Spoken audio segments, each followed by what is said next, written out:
Hello and welcome to another episode of the Strettycast, coming to you after Manchester United progress in the FA Cup after beating Aston Villa 1-0. It wasn't convincing. I'm joined by Shaun Connolly, a writer at strettynews.com. Shaun, how are you and what did you make of the game, the performance? Hey, Dale. Yeah, I'm good. Thanks for having me on board again. I suppose the game followed a similar pattern to the last couple of months, really. I think the one differential from this game to, we'll say, Wolves and the matches before it, we actually started half decent. I think we've been starting very, very slow in recent weeks, particularly against Wolves. I expected a very, very fast start, and we came out of the blocks very slow. I think we actually started the opposite against Villa.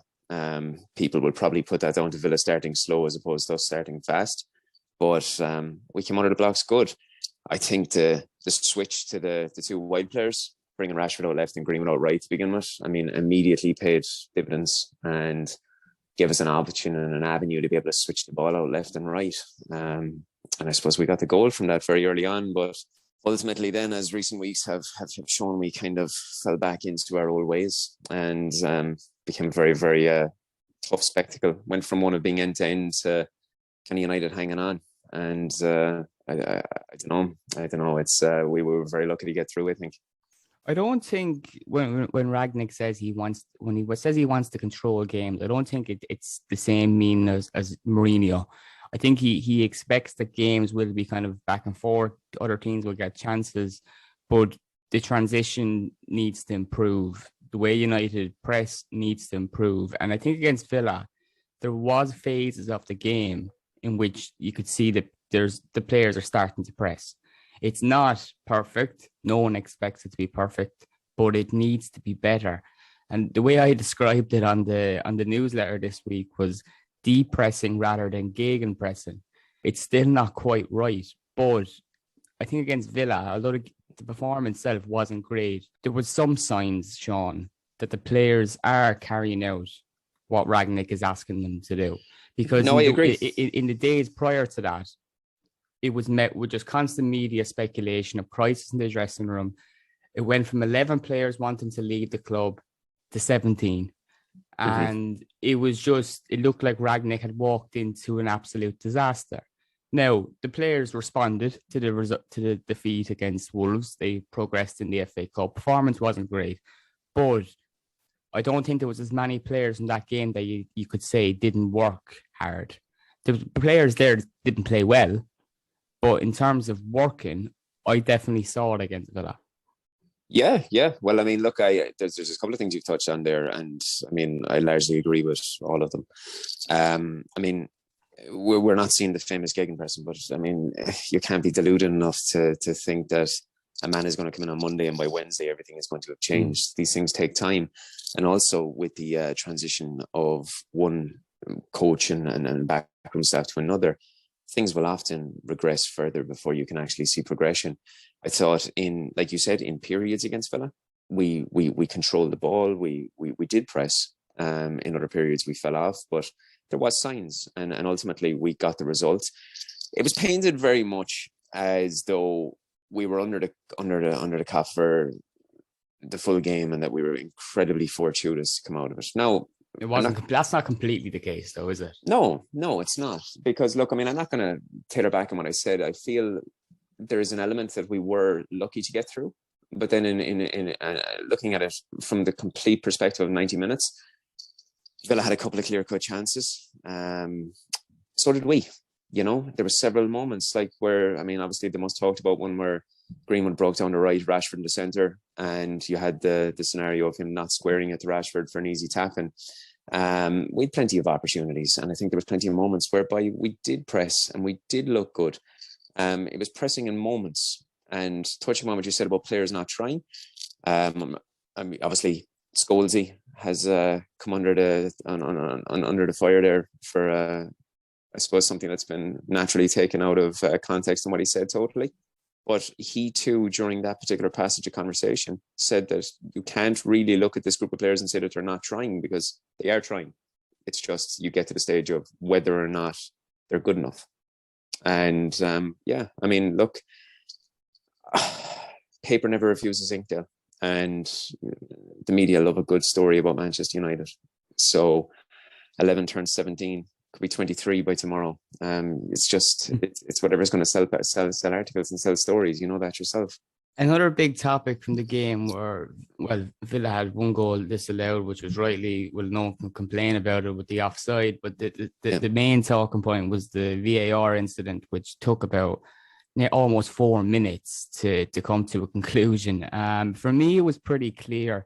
I know they spoke about the reason being that Cavani was blocked while Villa were taking the corner, and that was the reason why the goal was ruled out. But for me, Danny Ings was clearly in an offside position when he put the ball into the back of the net. So I couldn't understand why it was taking 3 to 4 minutes to come to a decision. Not only that, VAR didn't make the decision. They asked Michael Oliver to go over to the touchline area and check the monitor. Yeah. It didn't need to go to that. No. But for you, was there any doubt in your mind? Were you thinking they were going to give it, or? Well, yeah. There's always that bit of doubt. You can always think that they're going to go against Dion logic Dublin at times. fucking thought it should have been given. He was saying it was a surge, and I was like, "Is he watching the same incident as me?" I know, and you know what I find with VAR, and particularly with that moment. Like ignore the Cavani part of it and just look at the ball going into the back of the net. I think it wasn't it Watkins to Ings or in that sort of passage play, and they got a camera angle where they were sort of Dion Dublin was talking and saying, "I don't think it's touched him. Has it touched him?" And they got it from one angle, and it's clear to me now the ball clearly touched Watkins' foot and passed on to Ings, and then they looked for an alternative angle that put it into disrepute, and you're looking at it saying, "Look, your job is just to find whether or not the goal can stand or not to give the referee a headache, you know." Yes. And I find that VAR do that far too often. They've all these different cam angles to work with. They find one that clearly shows what they're looking for and then say, you know what, let's find another one that doesn't. You're there looking at, you know, and it's 3, and 4, you would 5 minutes always later. find an angle, no matter if you see the clearest sending off in a match. Yeah. You will possibly be able to find an angle where it doesn't look so bad. Or you can slow down the motion and the tackle doesn't look so bad, or so on, or it looks worse. You're right, 100% right. They overcomplicate it, and that's why it takes so fucking long. I can make a decision after 2 or 3 replays on most occasions, and so can they. That was a really clear one, I thought, that I didn't need to go on that long. And I can imagine being on the other end of that, where you score a goal and you're sat in the stands and you're waiting there 4 minutes. 4 minutes is a fairly long time in the cold. Oh, it's ridiculous. It's ridiculous. Like, I mean, what are people doing? I do not know. And there's people paid to do this still. That's the funniest thing about this. I mean, look, I will say in this instance, it was great that Gerrard had to stand through 4 minutes of that. Yes, that was fantastic. But the thing is with it, it's ludicrous the way that they're going, and then to go through that and to put themselves into such a muddle by saying camera A looks good, camera B we're not so sure about. You go down and have a look at it, and actually forget about that. Let's just completely focus on something different, you know. And you're going, for the love, like, you know, they have so many cameras and they have so much money invested in the infrastructure to be able to make a simple decision. I mean, you and I sitting at home can see this, you know, and you got guys that they're paid to make this decision, and it's, I don't know, it sucks the love out of the game and it kills momentum. Now, it has to be said too that Gerrard didn't come out afterwards and complain about it. He just basically said that the duration, how long it took, was just crazy. So he was in a right. Pretty much. Like, he's right. It did take too long. But ultimately, we were very happy with it. It aided us in progressing to the next round. But a special mention again has to go to David De Gea, who I just think at the moment is the complete dog's bollocks.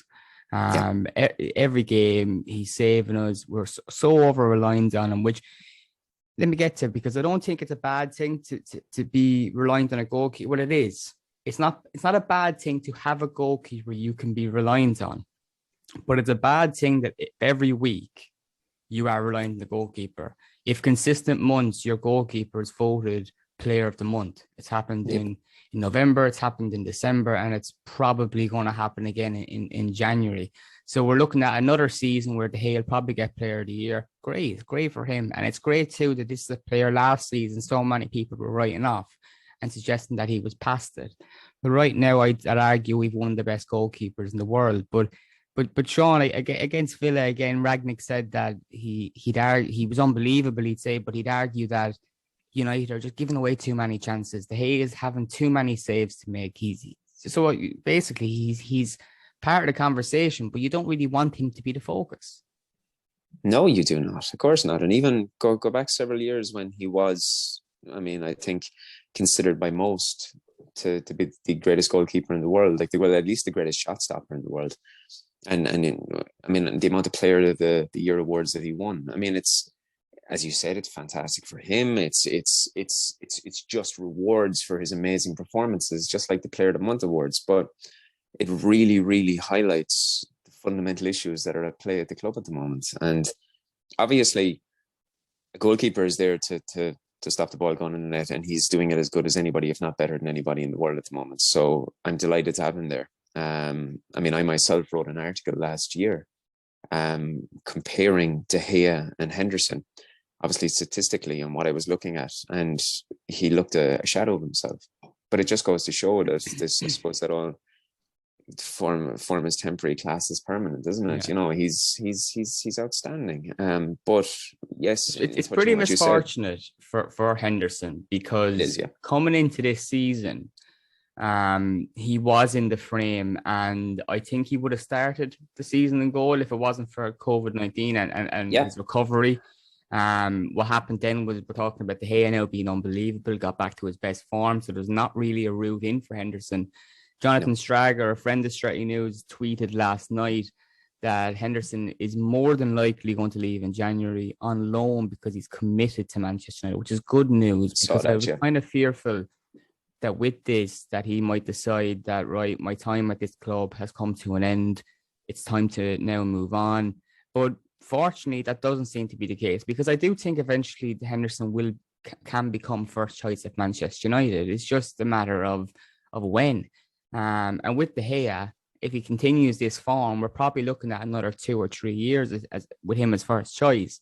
Now, that's a long time for Henderson, but can we send him on a 2-year loan spell and to come back and then become first choice maybe at the end of this season? Because it's unlikely mid-season that would happen.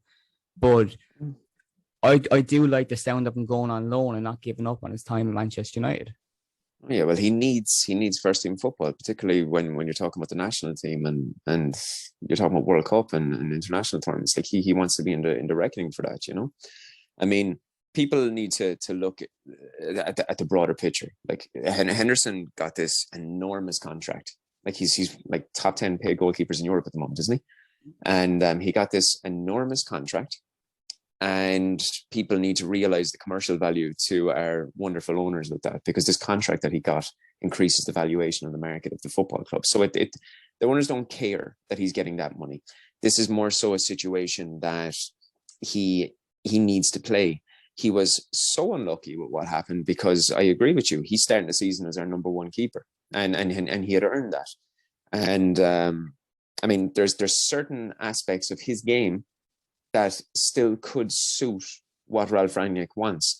And namely, if you're talking about the distribution of the football, because that is one area that, despite how good De Gea is, it's one area that, despite how good De Gea is at this moment in time, his ball distribution still leaves a little bit to be desired. And there's also moments in terms of that command of the area. That's one thing that I've always spoken about with Henderson.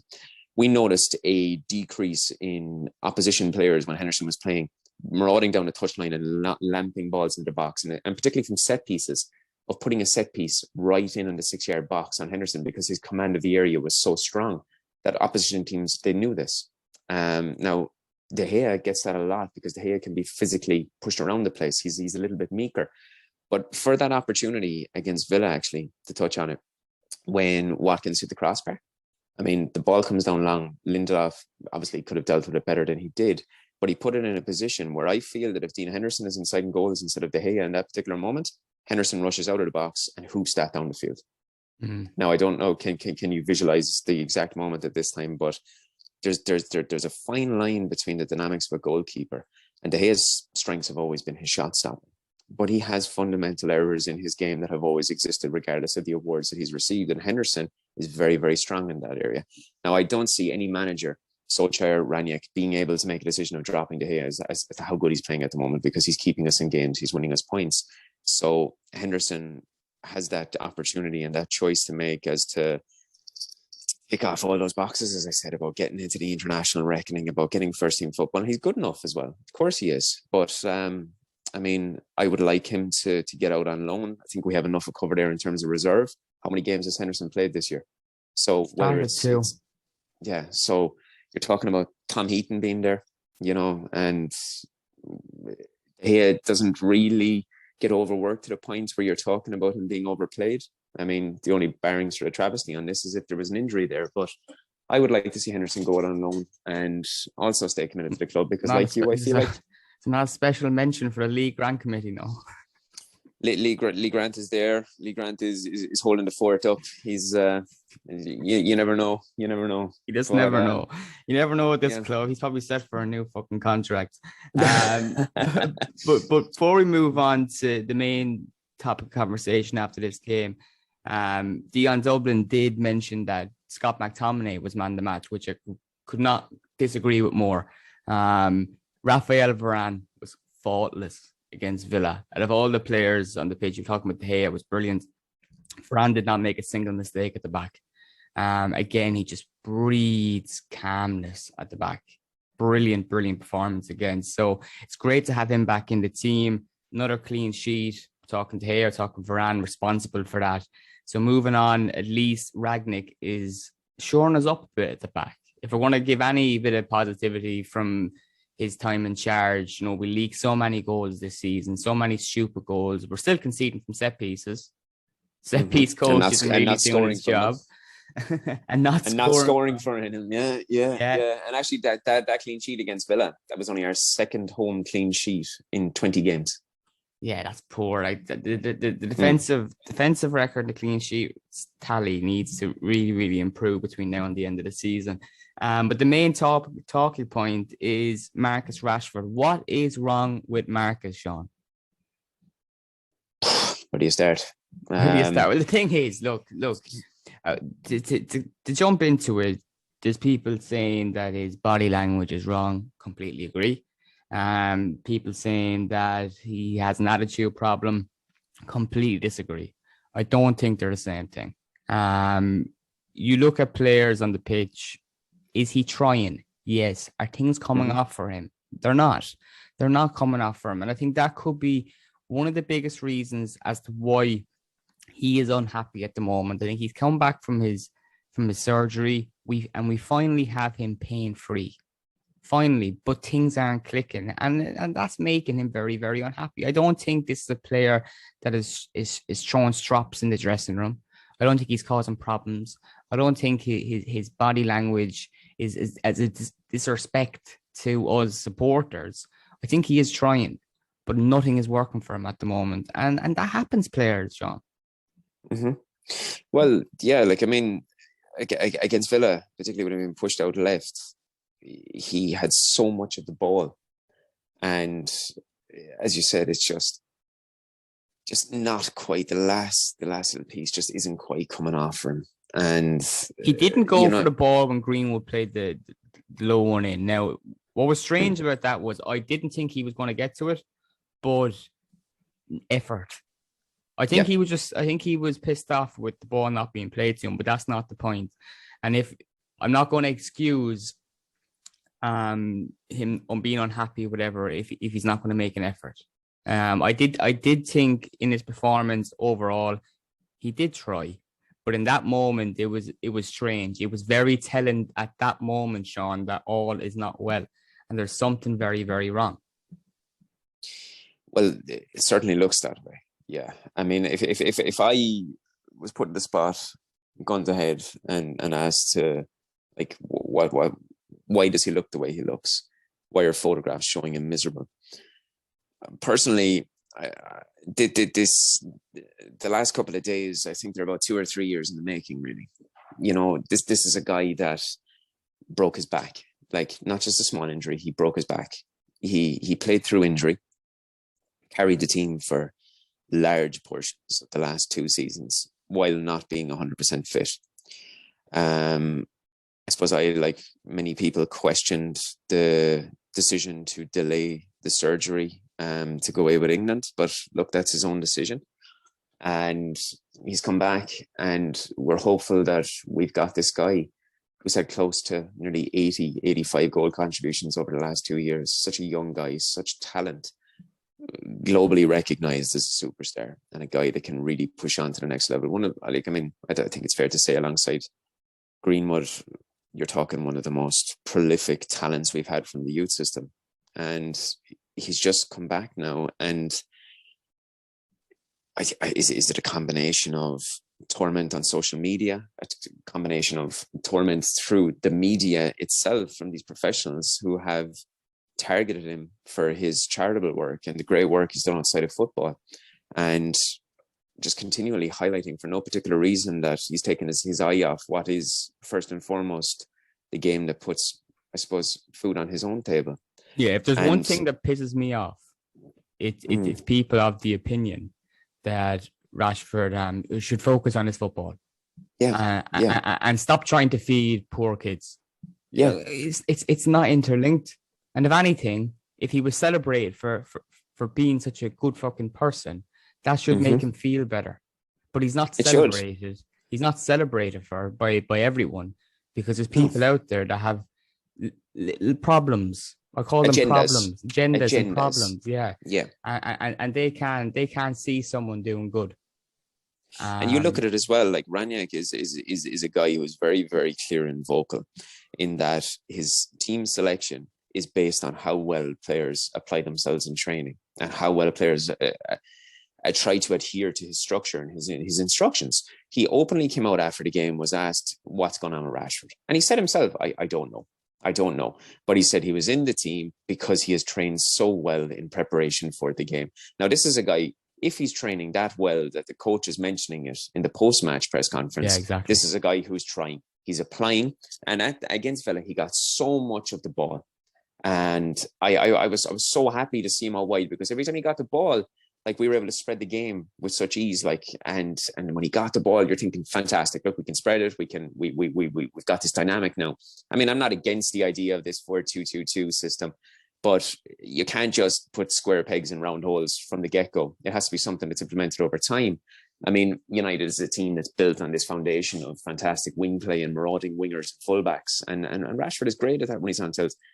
But even when Rashford is during those periods over the last couple of seasons with all those goal contributions, you have those moments where it's frustrating. Look, when he runs sort of head down and he makes wrong decisions. Decision-making is not his best attribute, but it's made up for with his overall application. And it's made up for with the overall application of what he has. It's just right now, those glorious moments where he puts the ball in the back of the net or lands the ball on a sixpence, like that pass to Greenwood against Liverpool. Remember that pass to this 35-yard crossing? They're just not coming off for him, and then the little moments, it's like he's overthinking everything. And I honestly believe with Rashford, he gets a game where 2 or 3 of those little moments come into fruition, gets a goal, gets himself a lovely assist.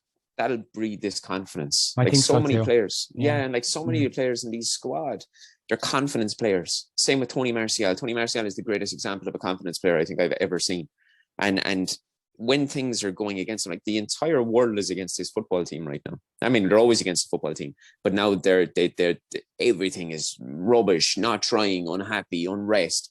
On top of the fact that someone he admired very much in Solskjaer has left the club, and left the club in such a way that literally left it in tears for the whole world to see. And I think people need to realize that these guys are human beings. Rashford has some fantastic, fantastic feelings towards Solskjaer. Rashford is one of his biggest admirers. He loved working with him.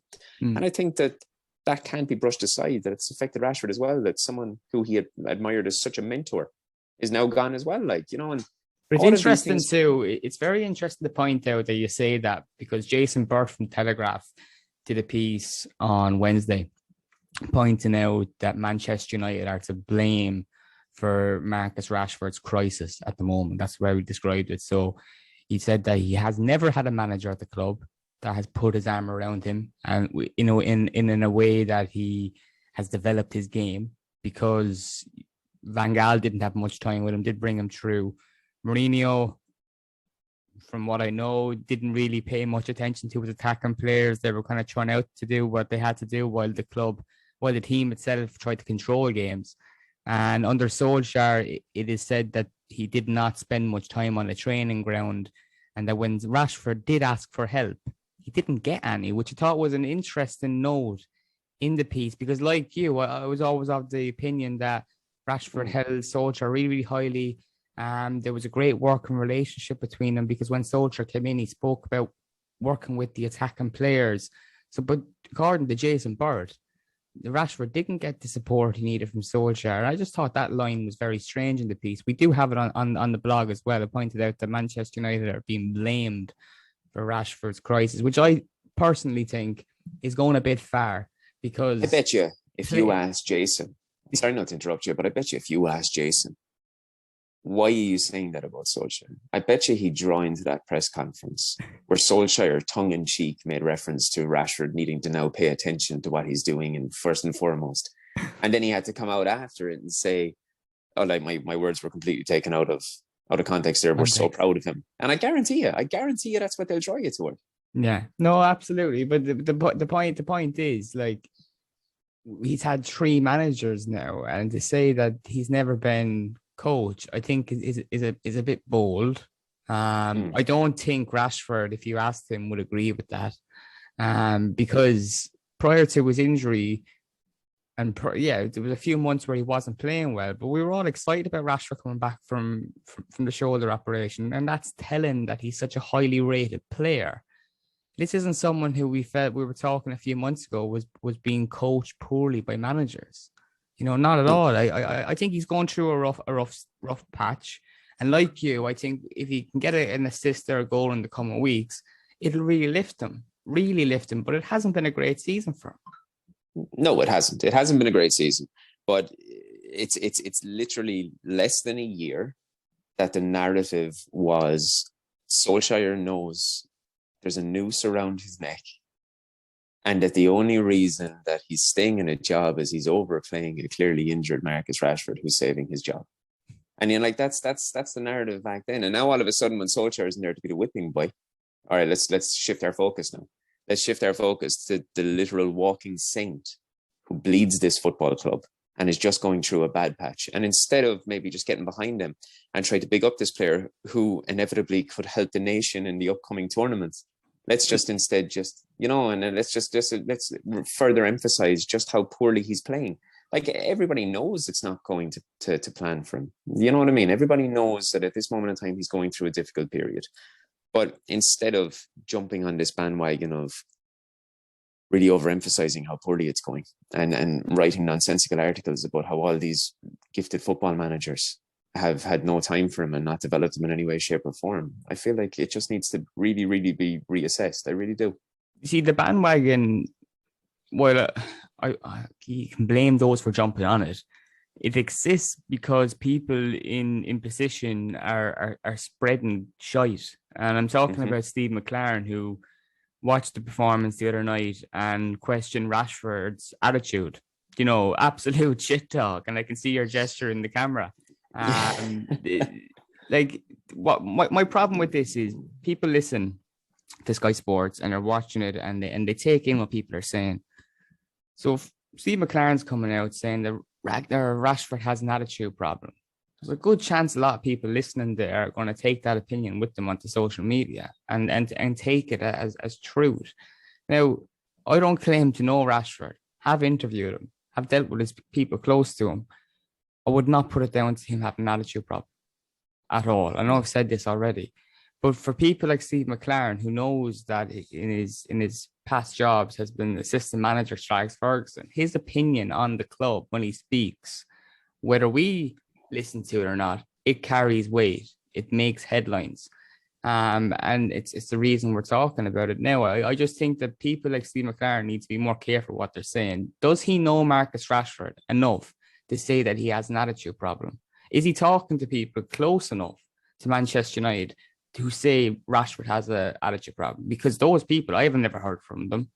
It's never been said to me that he has an attitude problem from anyone that's worked with him. So it's just, absolute crap. And you do expect better from people who work with the club. Not only people who work the club, but professionals in the media industry, people in the football industry know how difficult it is and when players go through hard times. But then just to quickly jump to the conclusion that it's an attitude problem because his body language isn't quite right. There's a number of reasons why someone's body language doesn't need to be right. I tell you, I don't wake up every morning with the best body language. No. And I mean, furthermore, to a guy who's been in the game for so long, but he had so many years working alongside the best to ever do it. Yeah. You know what I mean? And it's these type of comments, as you said, they add fuel to an already burning fire of negativity, and they just add to this narrative. And it does no good to anybody. I mean, McClaren was there for so long at the football club. Surely he has a strong affiliation toward the football club. You know, I mean, you'd expect better, wouldn't you? You really would. You'd expect better. And look, maybe certain words were taken out of context. I mean, it wouldn't be the first time that's happened. But yeah, you'd expect better from a guy who has such a holding. I know there's a comical side to McClaren. But McClaren has achieved real things in this football. Like, he's achieved real things in the game. What he did in Holland, the time that he spent with Sir Alex. I mean, I know he's had some sort of lesser moments as well, but look, that's just part of his persona. I think he would be a good character in a satire column. I think he would. I think Mr. McClaren would, to be honest. But anyway, Shaun, thanks so much for joining me on the podcast this week. My pleasure. Hopefully we get another win over Villa in the league on Saturday. But for those of you listening, thanks so much for subscribing and listening to this podcast. Please subscribe to the Stretty newsletter. Really pushing this year because we're pushing out a lot of content on there, analysis, insight into Manchester United. And my recent column on why this is depressing rather than gegenpressing is on that newsletter now. So you can subscribe to that at www.stretty.substack.com/welcome. Shaun, how can people follow you on Twitter? My tag is at Shaun, spelled SHAUN, Connolly, CONNOLLY 85. Brilliant. And you can follow Stretty News at Stretty News, and you can follow me at O'Donnell Dale. Thanks for listening, and we'll speak to you after the Villa game.